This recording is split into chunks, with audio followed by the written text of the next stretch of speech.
দেখেন ন্যাচারাল ভাবে কোনো অক্সিজেন ছাড়া, একেবারে অক্সিজেন ছাড়া প্রাকৃতিক একটা হাওয়া বাতাস, এখানে যথেষ্ট পরিমাণ অক্সিজেন পাচ্ছে এই মাছটা। এবং কত সুন্দর আছে এই মাছটা এখানে। এবং বিশ্বাস করবেন কিনা জানি না, এই মাছটার বয়স কিন্তু আজকে 3 বছর। আমি এই অ্যাকোরিয়ামের মধ্যে 6টা হচ্ছে গোল্ড ফিশ রাখছিলাম, তার মধ্যে 5টাই মারা গেছে। আর এই মাছটা, এটার সাইজটা দেখেন মাশাআল্লাহ, এটা কিন্তু আজকে 3 বছর এটার বয়স।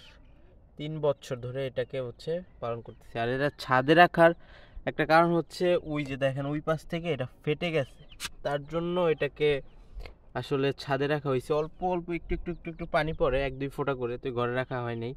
আর এই মাছটাকে ফালাইয়া দেওয়ার কোনো মানে ইচ্ছা বা কোনো কিছুই নেই, কারণ এত মায়া এই মাছটার প্রতি। 3টা বছর আল্লাহর মতো সবগুলো মাছ না থাকলেও এই মাছটা ছিল। তো এই মাছটা একেবারে ভয় পায় না, হাত দিলে একেবারে কাছে চলে আসে।